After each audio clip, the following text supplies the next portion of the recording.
Rich, can you see me and hear me, mate? I can, man. How are you? I'm doing well. I give you the clapper for making a spectacular debut film. Kneecap blew me out of the water. Thanks, man. All right, so let me ask the obvious first question, right? Because I read the press notes. It's October 2019.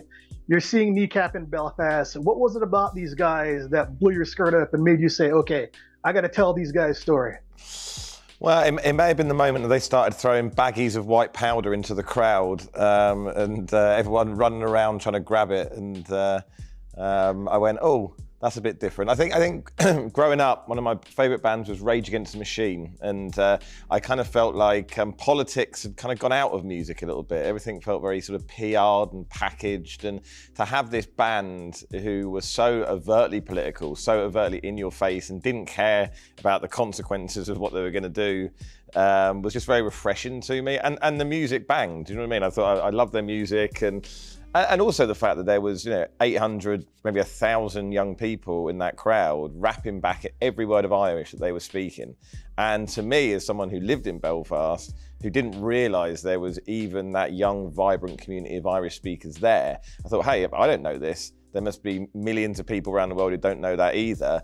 And as a filmmaker, I think when you find a precinct that it feels like hasn't been explored, a camera hasn't been put on it, that's the foundation of a story, right?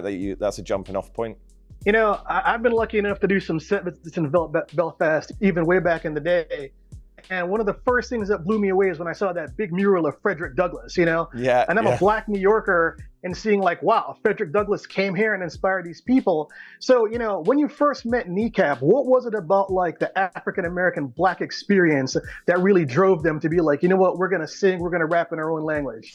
Well, I mean, the origins of hip hop, obviously here in America, the African-American community and get a voice, it was a genre that was there to give a voice, to give a language to people who felt they were being sidelined and their experience wasn't being represented, right? And there's so many different kind of connections between the African-American experience and the Irish experience, Irish Catholic experience. Do you know what I mean? There really is a lot of parallels there, and the history of, back in the New York, when it was in the 19th century, Irish immigrants and the African-American community lived side by side. Do you know what I mean? They all lived together, and it was kind of the slum areas. So the history goes back a long, long way, and I think that it just felt very natural that hip hop would be the medium through which they would find their own language to represent their lived experience in Ireland. And we've been very gratified that traveling around with the film, how many people in America from the African-American community have really connected with it, right? And really have found something that really speaks to them. And it wasn't something that we set out to do. Do you know what I mean? We made a film that we didn't expect, we're just making it for Ireland, right? We didn't expect it to do what it's done. But, it's a film that ultimately is about Indigenous culture, right? And the need to protect that. And we're really happy that it seems to be connected in that way. People all around the world for different reasons. Man, you've done a brilliant job. And the funny thing is, when I was watching it, I was remembering that photo from that old Johnny Rotten PIL album, no blacks, no dogs, no Irish, yeah, exactly, hanging in front of the English pubs. There you go, exactly. All right, so this is your first film, and like I say, you really blow it away with a really interesting visual style. And I kind of got like a Danny Boyle, like Trainspotting vibe, with the animation and the music and just your clever editing and the split screen. So what were your influences? What were your visual influences for this film?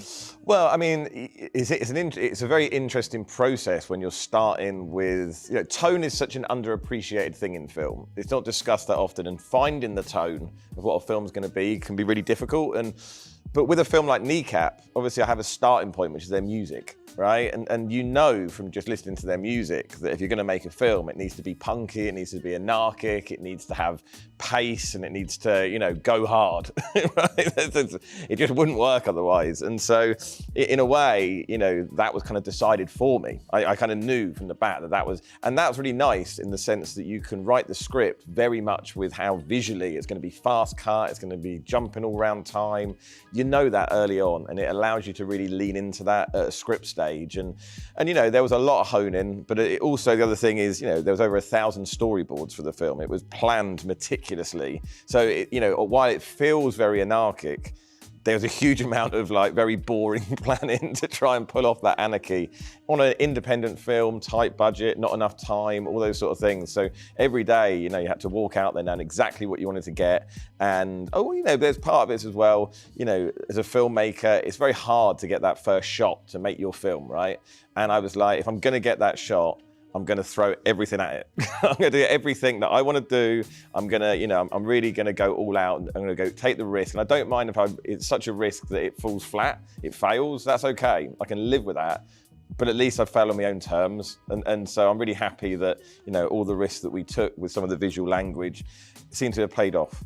In spades, mate. I mean, it just looks amazing. A very, very interesting film to see.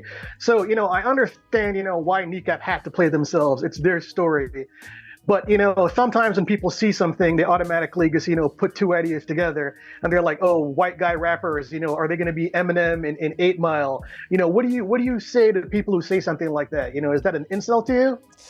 No, look, I think that it's not an insult. I mean, I think it's an obvious allegory across to Eminem, and look, they're Eminem fans, and you know, I think it's too reductive of them to sort of call them white boy rappers, like as if they're culturally appropriated, you know, because I don't feel that what they do is, you know, it takes the very essence of what hip hop is about, right? And uses it to be political, to say smart things, to say controversial things, to speak to their lived experience, right? And I think that all the people, the forefathers of hip hop, would, whether they're here with us now or they're past, would listen to Kneecap and understand what they're about and go, these guys fit within this genre. They're important figures in this genre, in their own place, right? And so yeah, that's my hope. And you know, we really hope that the African-American community kind of comes out for it, because I know it's very easy potentially to see the film on paper and go, well, what's in it for me? It's 3 white boys rapping, right? You know, this is, you know, but I'm hoping that, you know, when people see past that, right, people will love it. Do you know what I mean? People will love it. So, hey, we're looking forward to the film coming out and seeing what the reaction's like. Hey, you've achieved that goal. You're going to get a great review from me. And so, you know, you're a first-time director. These dudes are first-time actors. And you've got Fassbender, you know, this venerated actor. So talk about getting him in the fray. And was there any nervousness in dealing with him? And what did he contribute to, like, the whole acting paradigm? Yeah, well, look, it was obviously a massive coup for us getting him. You know, people say, you know, was it, how the hell did you get Michael Fassbender in this film? And you know, it's testament to him that he picks his films very carefully, and he, you know, the script connected with him, and he took a gamble, right? He didn't need to do this film, but he took a gamble that, you know, we could pull off what we were trying to do. And look, obviously, you know, there you put the lads up against Fassbender, and there's obviously a little bit of a concern. They're going to look like they won a raffle to be in a film with Michael Fassbender, right? Do you know what I mean? But I think great actors, they give a lot, okay? And you know, the core principle of acting is that acting's reacting, okay? And you can only react to what's in front of you. And a good actor gives you a lot to react off of, right? So when you're surrounding the boys with people like Michael Fassbender, Simone Kirby, Jessica Reynolds, all these great actors, give them a lot to bounce off. And so I think that their whole game raised 30% when they're on set. And you know, the thing that I'm most proud of on this film is the performances they put in. And it's like, I think that's your most important job as a director, is to get those performances, but equally, they're the ones who've got to go out there and do it. Do you know what I mean? They've got to perform on the pitch, and they did. And it's like, I think for them a little bit, they're used to stepping out on stage and doing their thing, right? It's like, the minute the lights come up, bang, they do their thing. And they were like that on set. You know, they're calm as anything, and then bang, when that camera rolls, they turn it on. And it was a special experience to see that. And I think, you know, a lot of people will be expecting the acting's a bit ropey, perhaps, being 3 non-actors. And I think they'll be pleasantly surprised when they see, you know, just the emotional range that they give as well within it, and the vulnerability. Bravo, great answer, mate. They're giving me the rap notice. I really enjoyed your film, and I wish you the best of luck. Cheers. Thanks, man. Appreciate it. Thank you.